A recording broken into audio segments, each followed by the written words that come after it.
Welcome to the class of Father Albert. Tingin sa akin.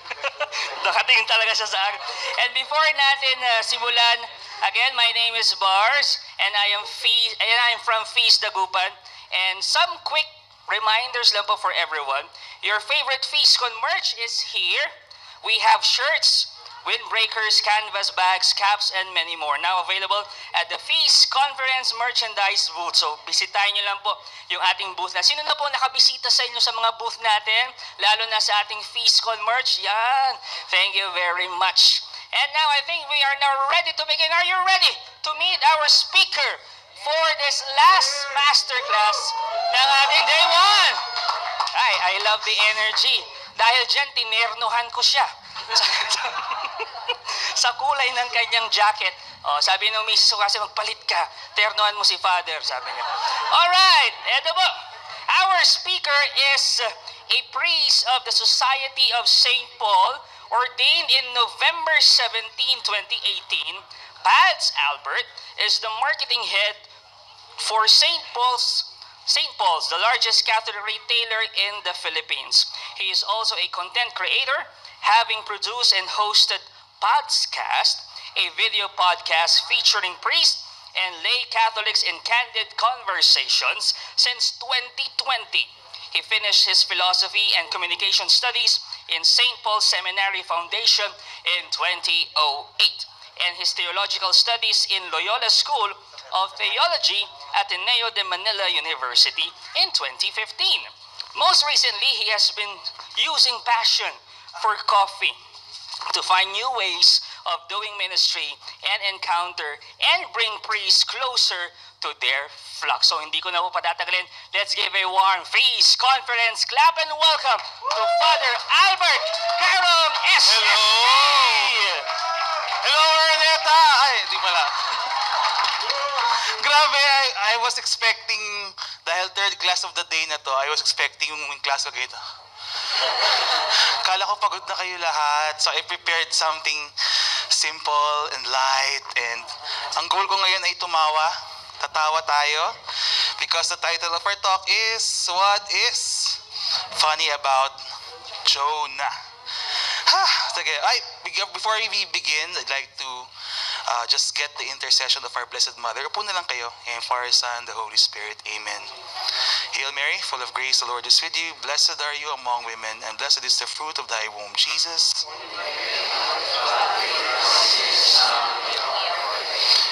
Mary, Mother of the Eucharist, pray for us. And Father, Son, the Holy Spirit. Amen. Alright, so what's so funny? Pagod ako sa intro natin. Taas ng energy. By the way, I am Father Albert Garong SSP. I prefer to be called Pads. I am not one of the Bible nerds. Apat sila, si Bene, si Tisha, si Mon, and Mike Viñas. So I am not one of the Bible nerds. I am their official mascot. So, kasi I was trying to figure out ano bang role ko dito sa apat na to, no? Hindi naman ako kasama sa OG 4 members. So, kamusta kayo? Mabuti? Yes? Are you ready? Yes. Excited na ba kayo? Yes. Alright, so I'd like to begin with this simple video clip. Nabanggit naman na kanina, so I have, hi, thank you, Benny. You know you've arrived when your coffee guy is Benny Sanchez. Can I get a creamer? Andiyan pala yung nanay.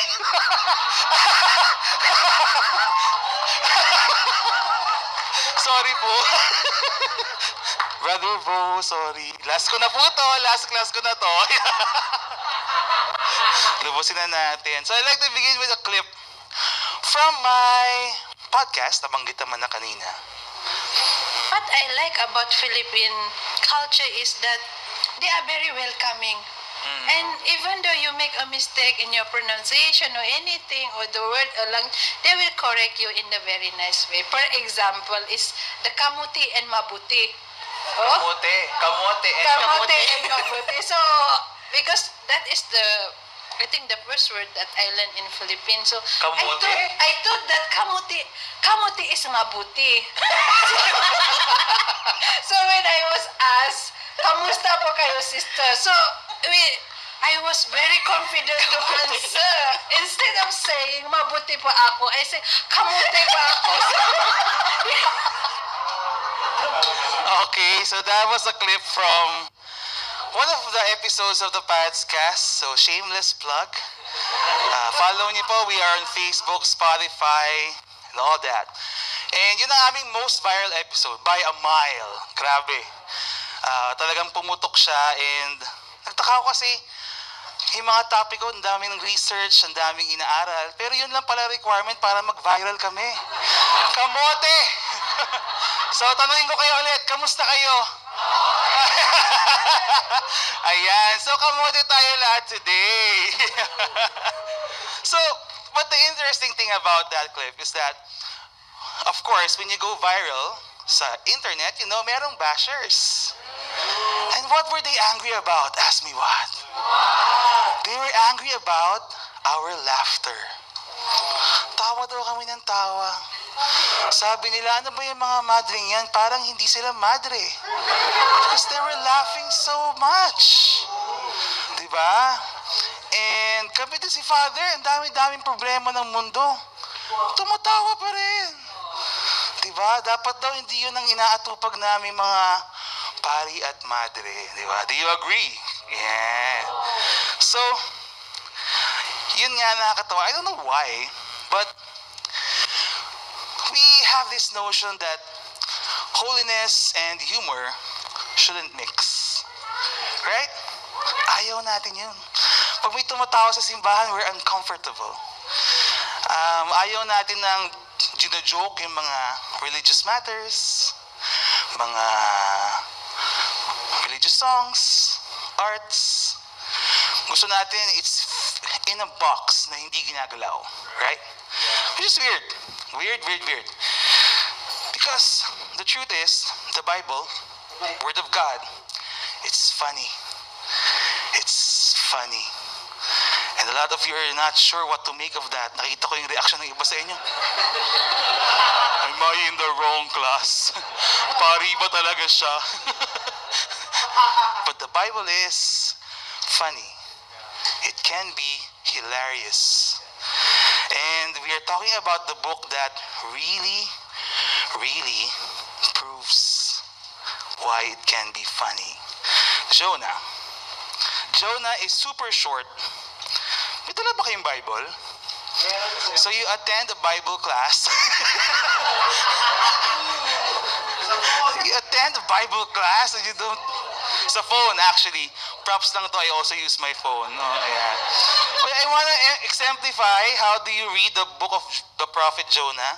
So buksan nyo, lipat nyo yung page, tapos na. Ganun lang siya kaiksi. Open it, flip the page, it's done. Napakaiksi. But we won't read the entire thing this afternoon. Kasi even if it's only 4 chapters, it's super rich.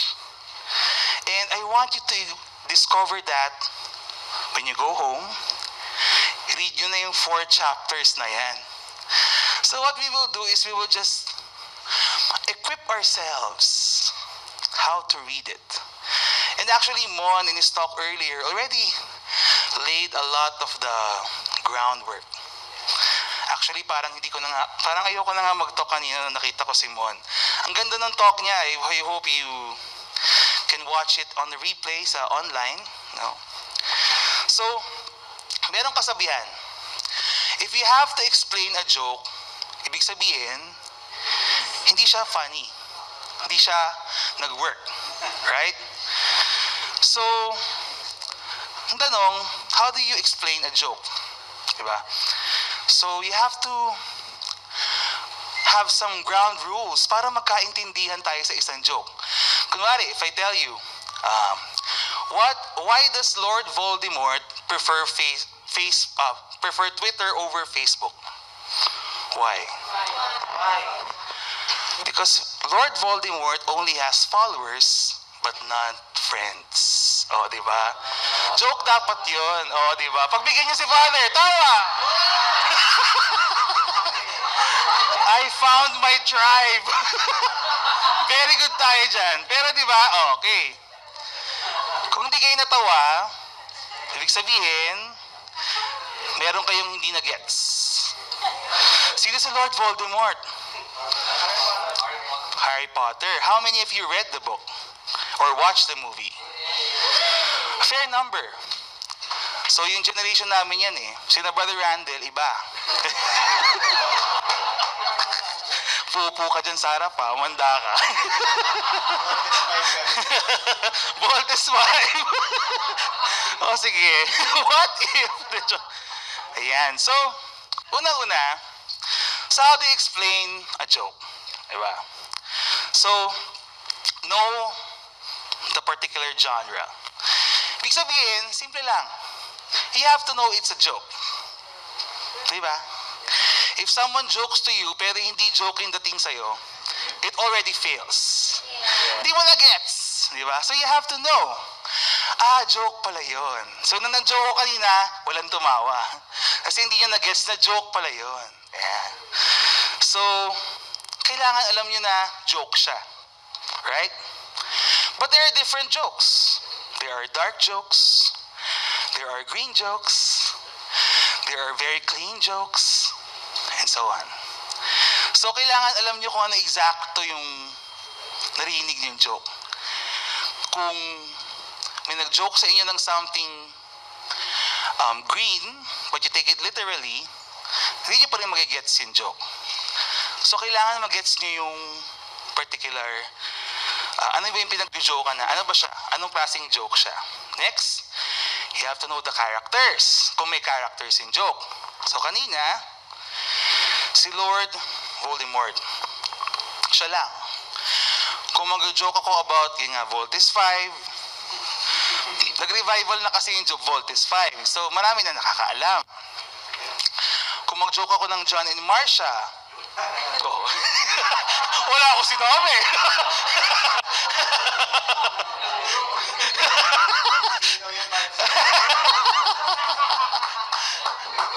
Pag nag-joke tayo ng Friends or Ally McBeal o ibang generation na naman yan. So, hindi natin alam. Diba? And then there are clues, right? That you can look at, parang yun yung punchlines, that para mag-gets nyo. And then, finally, you have to be open-minded. Kailangan bukas ang isip mo. Yung mga taong super close-minded, mahirap mag-joke sa kanila. Kasi hindi talaga nila kumbaga lumulusot lang, it flies over their head. Kasi they're so, fixed to a certain way of thinking. So you have to be open-minded to understand the joke, and to bring it further, you have to be open-minded to get humor, which is the essential ingredients for jokes. Humor. So, let's apply all that in a more modern example. This one.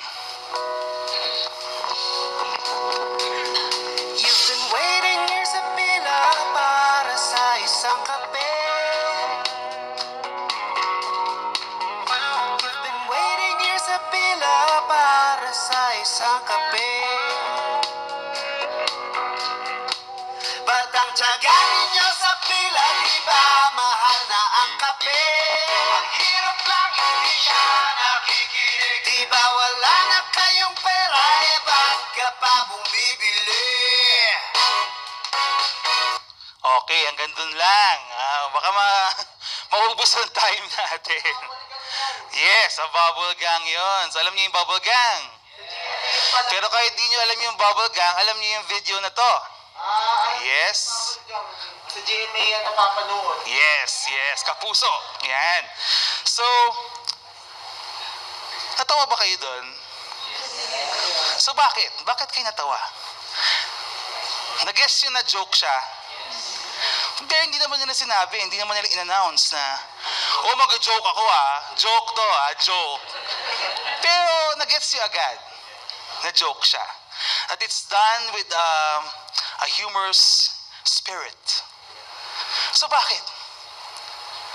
Kasi merong clues. You see this guy in this absurd outfit, crazy outfit, nagpupunta kang Starbucks, nakaganyan ka. Parang yung mga nag-grocery na naka-T-Rex mascot, yung, di ba, he's a character, Lolo Canor. Di ba kasi the song was by Lola Amor. So, yan ang suot niya. So, paglabas yung ganun sa enter frame niya, nag-guess niya agad na, ay, dito seryoso. Una lang, kasi parang seryoso, nakapila yung mga tao. Biglang, enter Lolo Canor with his high hair, ay, dito seryoso. And then, yun na, pumasok na yung lyrics. Ano yung lyrics? You've been waiting here sa pila para sa isang kape. Ulit, tapos, you've been waiting here sa pila para sa kape kahit wala kang pambili. So, bakit nyo na-gets? Alam nyo ng joke siya. Pero bakit nyo na-gets? Senha ka? Relate. Yan, exactly. Nakaka-relate. Kasi, we all have a friend, or sometimes that friend exists in the mirror, na kahit walang-wala ng pera, nasa Starbucks pa rin. Or, sorry, yardstick, pen. Yeah, di ba? So, andun pa rin sila. And it's relatable. We all get the context. Hindi na kailangan explain. Kung pumunta ka sa ibang bansa na hindi ganun yung culture, hindi nila maiintindihan. Para nga naman silang, it doesn't make sense. It's illogical. Why will you spend for coffee if you have no money for transportation, for commuting? Logic dictates that you will save your money for your commute. Pero bilang mga Pilipino, alam natin minsan that, minsan mas mahalaga makaporma. Minsan mas mahalaga na you-treat yourself one day millionaire. Kahit yung bukas, bahala na. Diba? So because we all live in this culture, we understand. Gets natin agad. Alright? So, that's how it works. So now let's go to Jonah. Pagod na ako. Na-excite ako, hindi ko mainom yung kape, nagpapalpitate ako. Water break lang ako Song number muna, Brother Randall.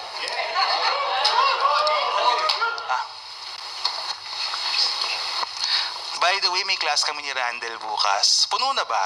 Puno-puno na Puno-puno na. Sorry. Ang dami kong patalastas. Ano nangyayari? Ang gulo kasi natin. Sige. So let's look at the clues, guys. Let's look at the clues. So we're now at Jonah. May mga nakapagbasa na ba ng Jonah cover to cover? Yes, tingnan ko yung sa talk ni Brother Arun, Depths of Mercy, nung nasa Brisbane. Oo nga, nag-talk. Yeah, right, di ba? You did a series. Uwi na tayo. Okay na to. Imagine, nag-series na kayo kay Jonah, mag-1 hour session pa kayo. Time and place. We're actually gonna look at the verse where Jonah first appears in the Bible. So Jonah does not appear first in his own book. He appears in 2 Kings, chapter 14, 21 to 25. So that gives us the setting. So it gives us the king, the ruler of the time of Jonah. And he tells us what kind of king he was.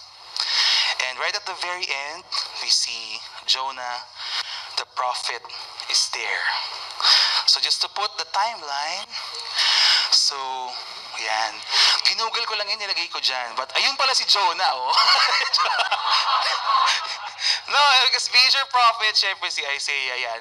And then Jonah is right there. So, hindi pa nagfo-fall ang Israel. Hindi fall in love. Hindi pa sila nasisira. So, And then Jonah was serving this king, Jeroboam II. So that gives us a situation, a setting for understanding. Teka. Yan. Oh yeah. Okay, so we also have to know the culture.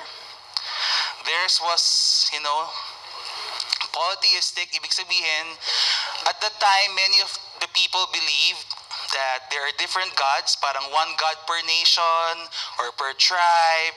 And because of that, there was a lot of syncretism. Ibig sabihin, naghahalo-halo. Parang yung sa altar sa bahay nyo na may Santo Niño tapos may golden Buddha sa tabi. Bato-bato sa langit. Pero hindi yun tama. Pero yun, nakikita ko yun. Bless ako. Ay, Santo Niño! Santo Niño, Jesus, Mary. Ay, palaka! Sige na lang. Pero syncretism. Yeah, so there was a lot of danger of that. Kaya they were so paranoid. The Israelites, in their desire to be faithful to Yahweh, they were so paranoid of mixing with the others. They were so paranoid of, intermarriage, of being conquered by other nations. Kasi noon kapag yung nation natalo ng isang nation, ibig sabihin mas malakas yung God niya. So may mga ganun silang factors on. Unlike for us, we're majority Catholic, and so on. So those are the clues. And then we also have the characters. We focus on the roles or the types they play and know exactly what they do. So even here, without going into the book of Jonah yet, we can see some things that are interesting. So Jeroboam II, son of Joash, king of Israel, what kind of king was he? He was bad. Yan. Very clearly stated. He did evil in the Lord's sight. Sa mata ng Diyos, mali. And then, there was the prophet Jonah. Jonah, the name Jonah, means dove. Sabon. De joke lang, hindi sabon. Dove. And what do you feel like when you think about dove? Peace, purity, diba? Ino-offer yan sa temple, turtle doves, unblemished doves. So, they're very ideal creatures. So si Jonah was named after a dove. And he was the son of Amittai. Amittai can mean truth. It can mean faithfulness. So, kung ang pangalan mo ay dove, tapos you're a son of faithfulness. Anong klaseng tao kaya si Jonah? Wow, taas ng standards, no? Parang pag nagbinyag ka, tapos ang pangalan ay John Paul, Francis, Benedict, lahat ng santo pinagsama-sama. Ang taas ng standards. So, di ba? So, kailangan pantayan mo yon. So, yung name niya, very holy. It gives us a very holy idea of this man. So if we go by that, without knowing anything else, bait siguro ni Jonah. I feel that mabait siyang tao. Saintly siya. And then we look at the roles, prophet and king. So, what is a prophet? A prophet is not a fortune teller. A prophet is not a future, nagsasabi ko anong mangyayari in the future. That's not their main job. Sometimes it happens. But more importantly, a prophet is God's messenger or mouthpiece. That's the role. Diba sabi dito? Prophet Jonah. And then the kings of Israel. At first, the Israelites were not allowed to have a king. Why? Because they already have a king. Who? God. So they only have judges. They have, Moses and so on, but no royalty.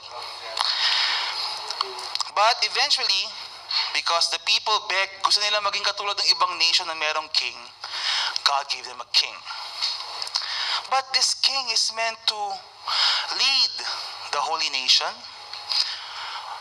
on God's behalf. And they were enforcers of the covenant. So their main job is to make sure that Israel is being faithful to their end of the promise. That they will, obey the Lord, have only one God, and obey His commandments. So yun ang roles nila. But then, if you look at that, sabi na nga doon that the king, Jeroboam II, was not fulfilling his role. He was a bad king. So malinaw na yon. What about Jonah? Just from that passage, was he fulfilling his role as prophet? If you are the mouthpiece of God and you have a king that is not doing his job as the king of the holy nation, what will a prophet do?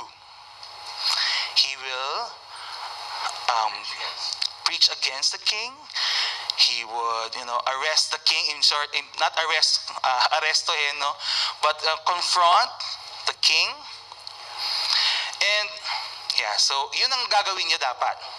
So, but there's no mention of that, right? No mention. Hindi niya sinabing masama yung ginagawa mo and so on. No mention. So, was he doing his job? Oh, yun na, may clue na tayo. He actually preaches in favor of him. Yan. So, bakit ganun? Anong klaseng prophet siya? Son of Dav, ha? Son of Amittai, ha? Sige, patay si Amittai. Alright. And then, this was discussed by Mon, no? So we can look at repetitions, contrasts, patterns, and other curiosities that I like to think about, like to put forward. So now we can read Jonah. Sabi ko nga, we will not read the entire thing. It will take too much time. And even, what we'll do is we'll read the first chapter together.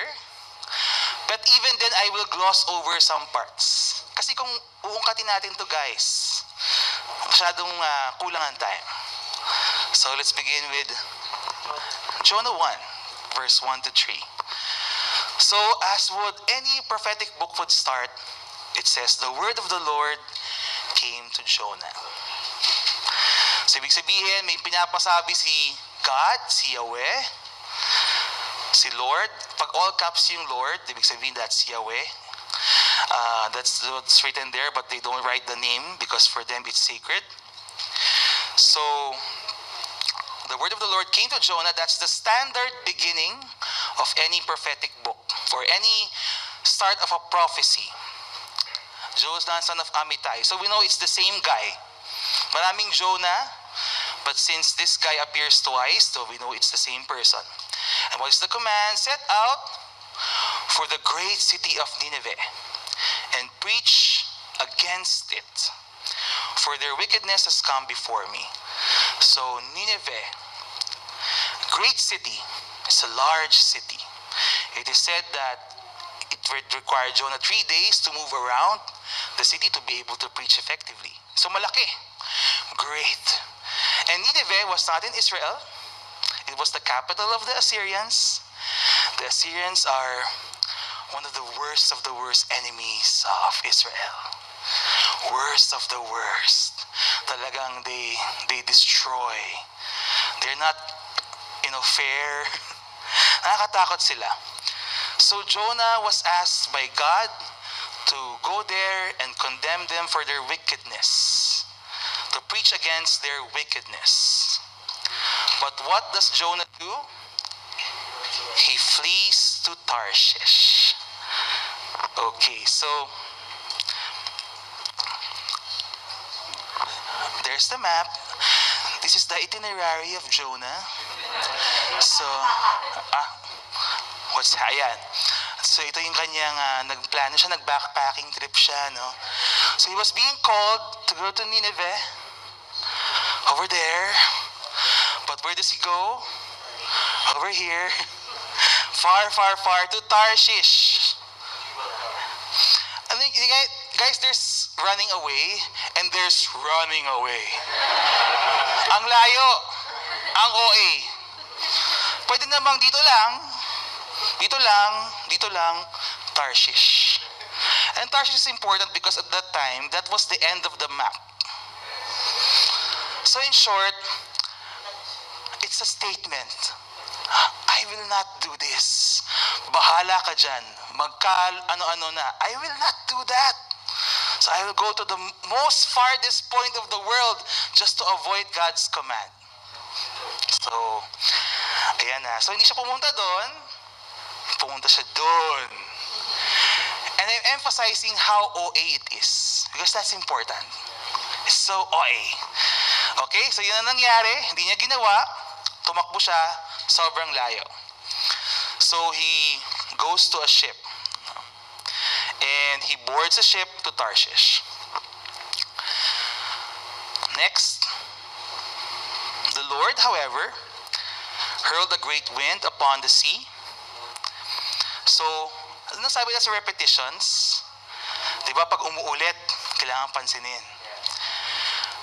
Kanina may great city, ngayon naman may great wind. So, dun sa ibang translations, it's exceedingly. Iba-iba yung words na ginamit. But all, emphasizing how big it is. There was a great wind upon the sea and the storm was so great. Pambihirang libro to. Everything is big in this book. Kaya pala ako ang pinag-preach tungkol dito. Na, I know. It makes sense na. Kayo ha, Bible nerds ha. And then, okay, another characters come up, sailors. When you think of sailors, ano yung sailors? Yung unang panahon, Popeye, pero hero si Popeye. Yung standard sailor, Pirates of the Caribbean sailor. Pirates, di ba? Madumi, they're, parang crass, they're godless, di ba? Parang basta, hindi sila civil, right? And then, they were so afraid because of the storm and they cried to his God. So, may kanya-kanya silang God. Again, polytheistic, syncretistic. So, cry kayo sa kanya-kanya yung Diyos, mag-pray kayo. And then it says there that they would make other measures, like throwing cargo into the sea. And then, meanwhile, Jonah had gone down into the hold of the ship. I forgot another repeating word. Down. Balik tayo dito. So, ilan yung down na nakikita nyo? He went down to Joppa, paid the fare, and went down. Down, down. Pababa. Then dito, pababa na naman, into the hold of the ship. Ibig sabihin sa pinaka-bottom ng ship. Bumaba na siya. Diba? Ayaw niya doon sa sweet. Diba? Isa sa magandang lugar. Kasi doon sa pinakababa siya. And then, he lay there fast asleep. Makakatulog ba kayo kung gumaganong-ganon na yung barko niyo? Diba hindi? So again, another absurdity. Talagang, paano siya matutulog nun? Naka-seatbelt siya? Nakatali siyang dun sa... It's impossible, but he was. There are many other things you can make of that. Diba? Sleeping in the middle of a storm can be... Ayoko nang pasukin. Hindi tayo matatapos. But, he was asleep. And I want to focus on how absurd that is. So the captain approached him and said, "Why are you sleeping? Get up and call on your God." So again, sa kanila, kanya-kanyang Diyos, okay lang yun. And maybe this God will be mindful. We're desperate. We're willing to believe to anyone, any God that will save us at this point. So we will not perish. So were the sailors faithful to their own God? No. Kahit ano, basta maligtas tayo. Kasi nga, standard sailor, pirate image, And then, they did this thing. They cast lots to discover kung sino ba yung malas. In short, sino yung may balat sa puwet. Kasabihan ng mga tatay, lolo natin, di ba? I don't know why, bakit gano'n. But yun, sino ba yung dahilan? Why are we being punished? Because as sailors, they understood.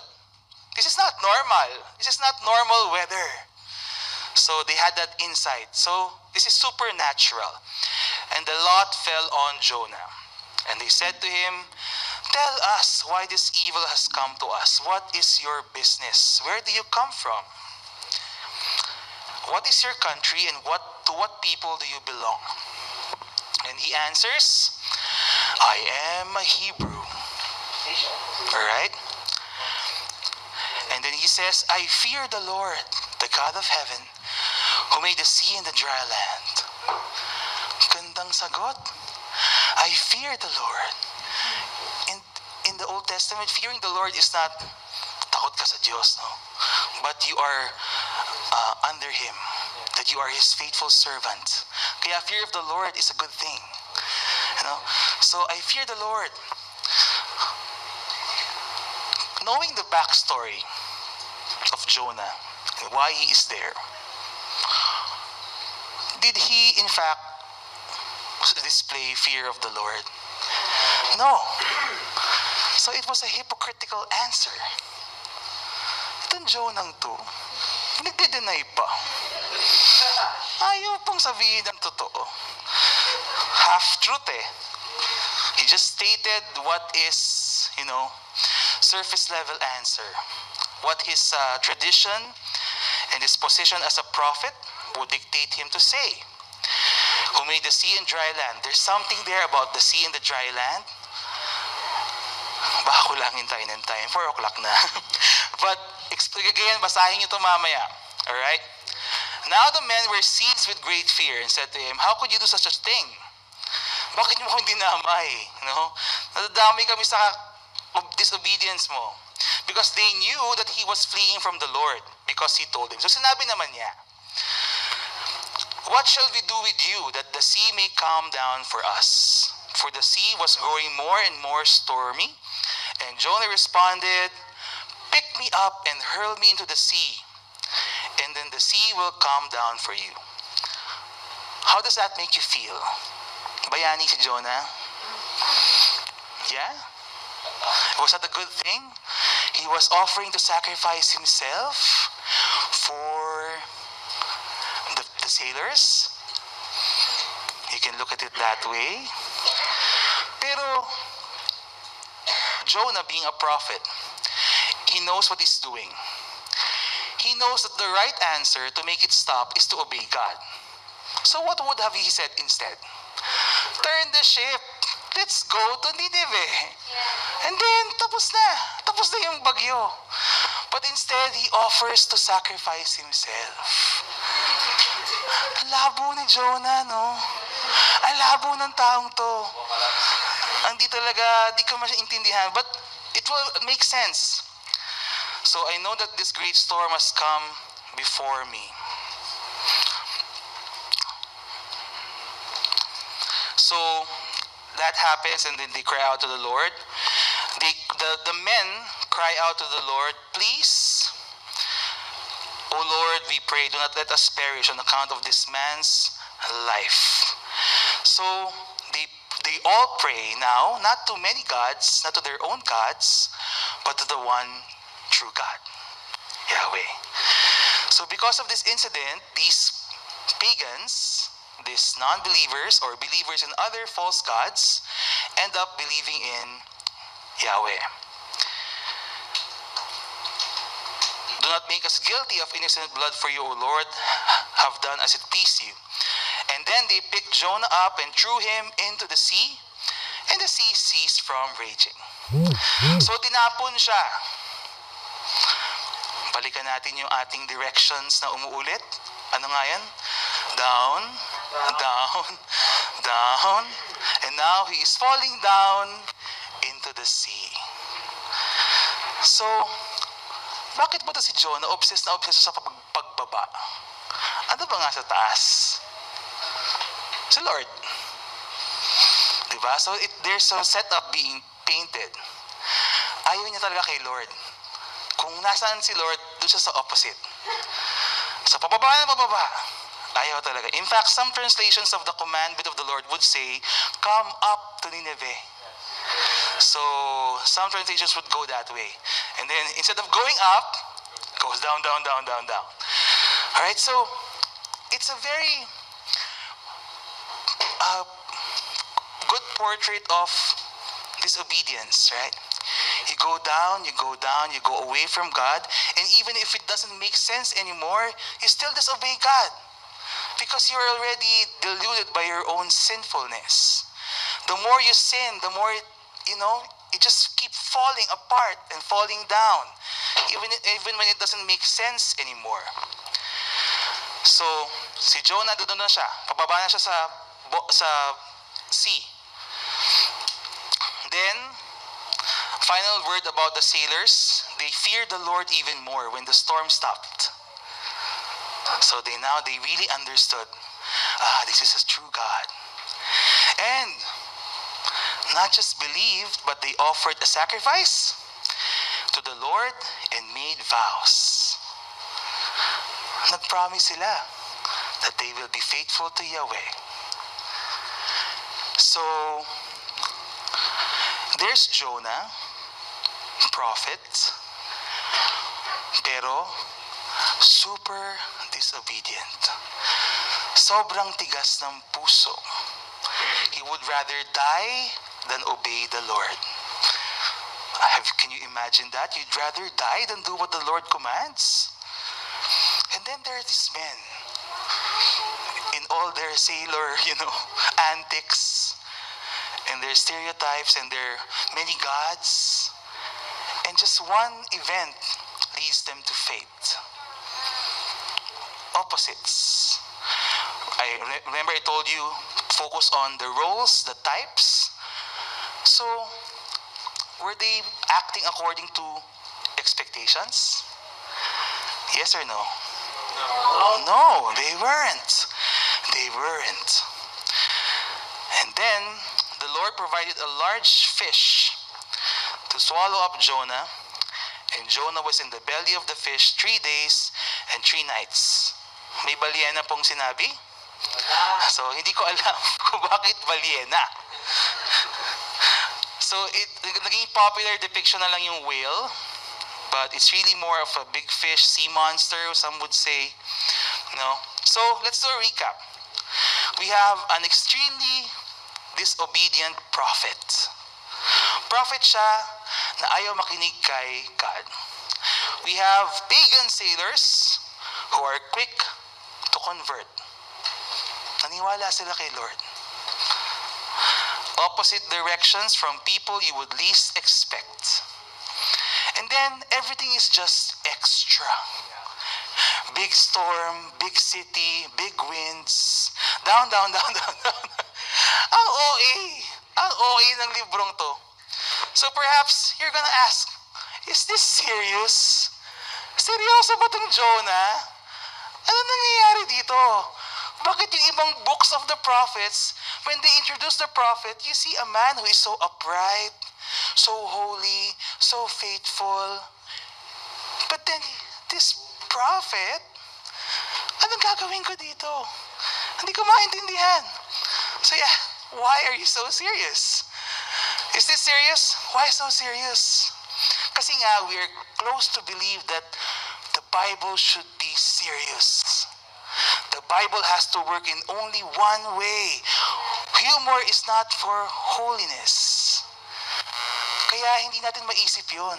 Kahit na mahirap nang i-make sense, we still force to fit into our usual narratives of what prophecy should be and what prophets should act as. But this book is challenging our expectations. And with all this in mind, we know the characters, we know the clues, we know the setting. I think we can now know the genre. It's satire. It's satire. And that unlocks everything. Kaya pala ganito to. Kasi satire siya. Hindi siya seryoso. Satire siya. It's meant to be approached with an openness of mind, a willingness to be challenged, and to laugh a little. There's a lot more that goes on in this book. Sa inyo na yan, basahin nyo.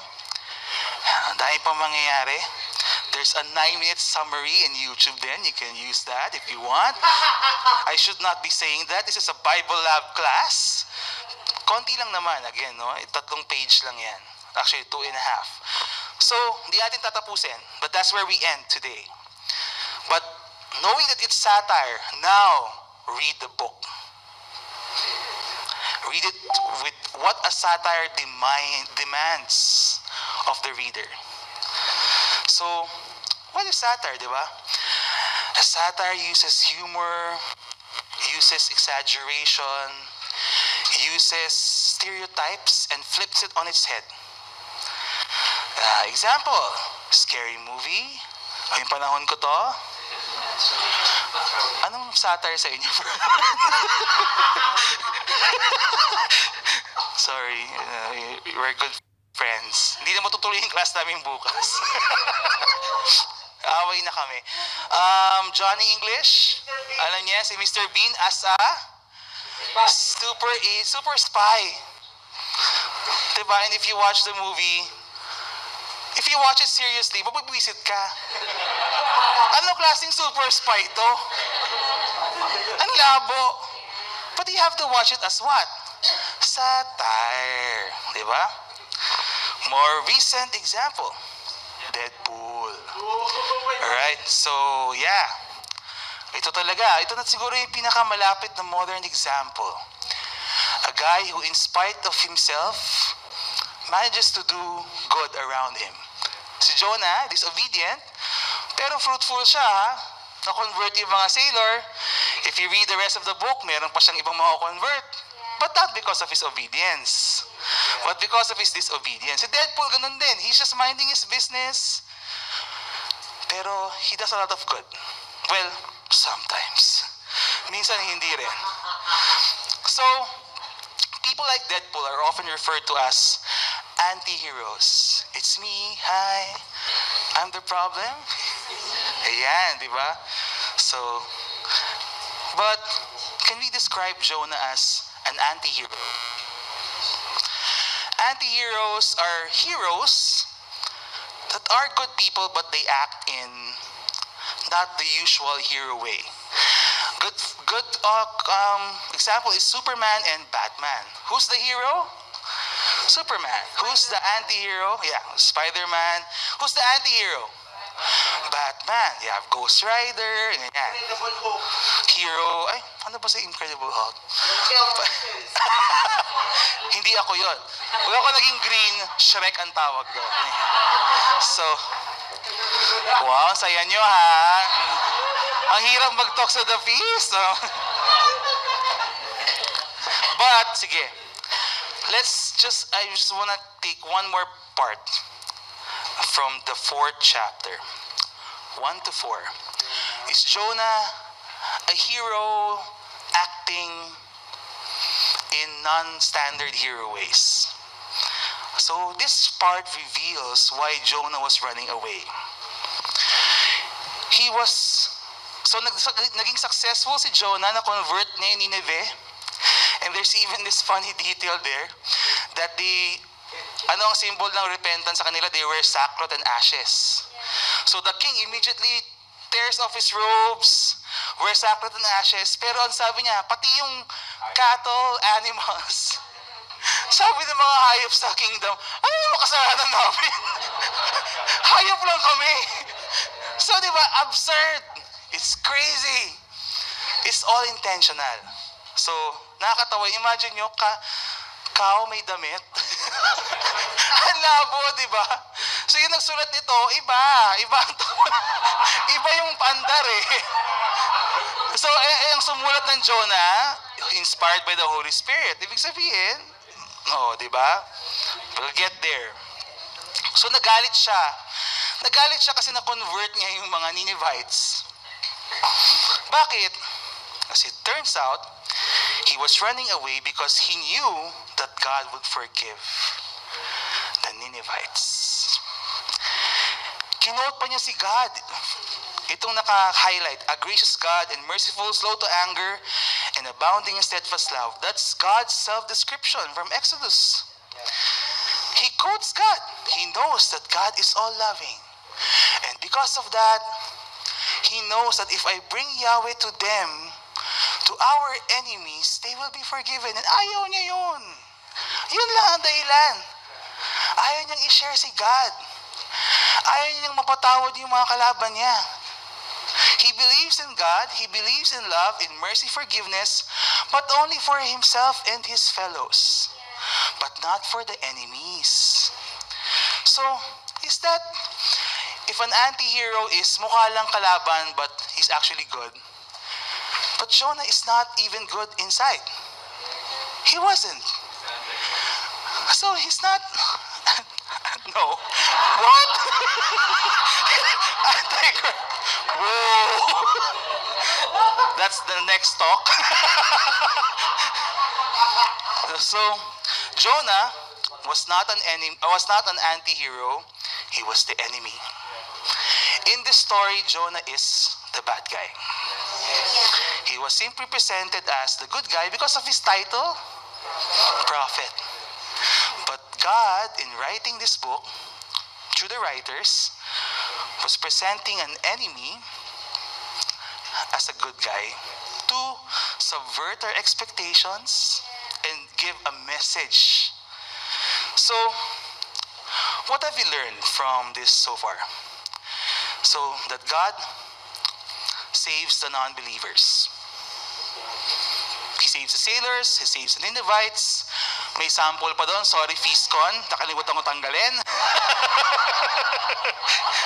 Halatang hindi ako nagpa-check ng slides. Next, God was also trying to save Jonah. Because why use Jonah? Balikan natin to. God saves the non-believers, not Jonah. It was God. So he didn't need Jonah to save anyone. So why employ Jonah? Because God was also trying to save Jonah by using his enemies. Yung mga kalaban nyo, gagamitin nyo ng Diyos para maging mas mabuti kayong tao. Diba? And you know, they were all enemies of God. The sailors, the Ninevites, Jonah, they were all enemies of God. But the book of Jonah tells us that God meets his enemies with mercy. With mercy. So, nakakatawa. Di ba? Nakapag-Bible study na ba kayo ng ganito? Sana lahat ng Bible, ng books na ganito, no? And I just like to, 5 minutes, sorry, to just make another point, just to go a little farther. We have a priest, Father Armand Tangi. He painted this, the Laughing Christ. It became famous around the early 90s, mid-90s. Became renowned around the world because it's such a unique picture back then. Ngayon, hindi na. Marami ng Jesus na nagsiselfie, Jesus na nakasakay sa, and so on. But that back then, lahat ng image of Jesus ay suffering, on the cross, bloody, and then you're given this. And then, all the more, when you started putting Jesus in, nakita niyo yung nakamotor, nagbabasketball, nagte-tennis. So, nakilala siya, pero ang dami rin niyang bashers. Because again, we don't allow humor in holiness. And then, right now, you have people like Romer Chuka, who is so divisive because some people don't like what he's doing. Understandable. You have us. Yung podcast po, kahit po yung hindi yung sa mga madre, we get comments often. Ano ba itong mga paring to? Tawa ng tawa. Ay, sisimangot na lang kami forever. Para hindi kayo, di ba? Pero ganyan, natural lang po. Andyan po si Father Edo. Yung nasa gitna. He's there. He's watching my class. I don't know why. You're funny. But see, all this is to point out that God is funny. Who wrote Jonah? God, through the writers. It's all to say that humor can be holy. It can be holy. You have to open our minds. Why? Because sometimes without humor, we miss God's message. Sayang. Dami nagtatanong, Father, anong di ko maramdaman si God? Di ko makuha yung sagot niya. Eh kasi, gusto mo seryoso lang si God. Minsan, we all just need a little more humor in life to understand what God is doing, and more importantly, to be able to keep trusting our God. Amen. So that's it. What's so funny about Jonah? Thank you. What now? That may 26 p.m. Siguro we can accommodate 1 or 2 questions. ganun. Inubos ko na nga yung time. Hindi, Bras, di ka funny. 1 or 2 questions if you have question, yeah. Kasi, natatawa ko doon sa pare, kay Father Albert. Masiyahin naman po ako. At least pag matinda ko ng masaya naman ako. Tapos matinda ko ng feast, yun ang natutunan ko about sa mga Bibles, about sa mga Gospels, yun ang natutunan ko. Yun lang. Amen. Amen. Thank you, brother. One last question, o di ba? First and last question. Anyone po? You can raise your hand, tapos our team will approach you, give you the microphone. Meron po ba? Siguro, baka iniisip pa nila, Father, masyado silang talagang na ano doon sa talk. If you have questions, I believe you can message Father Albert. So, shameless plug na lang, no? So, please follow our podcast. It's called The Padscast. If you want to connect with me a little further, doon pa tayo pwede mag-start. So, thank you. Amen. Thank you, Father, for making us laugh meaningfully. Grabe, so powerful ng sinabi ni Father. The Bible is funny, God is funny. Diba? It's so powerful kasi tayo mga Pinoy, we like to laugh. Diba? Tingnan nyo yung katabi nyo. O tingnan nyo, tinawanan nyo na. Diba? We like to laugh and we love to laugh. So kapag malaman natin that the Bible can be funny also, meron tayong, pwede kong basahin to kasi gusto kong tumawa. And then sabi nga ni Father kanina, when we use humor, we can understand deeper yung message sa Bible. Amen. All right, thank you, Father. Some quick announcements again before we let you go. After po ng ating announcements, photo op po tayo. So dyan lang po kayo sa inyong tabi, sa inyong kinaupuan. Ang kailangan nyo lang gawin, please wear your most beautiful smile. Yan. Smile mo na, huwag mo nang tatawa. Pag nagpipicture, Yes, okay. Pwede magtanggal po ng face mask pag nagpipicture. Some announcements po tayo. Join us at the feast. Again, all the servants here are from Feast North Luzon area. Woohoo! 3 districts, Feast North Luzon District, Feast Central Luzon District, and Feast Bulacan District. Again, maraming salamat sa aming nakasama. Thank you for serving. And also, please find time to visit our Feast Mercy Ministries booth and get to know our different foundations for the poor and how you can help. We encourage you to donate love kits to our foundations. Also, please visit our booth doon po sa Expo Hall.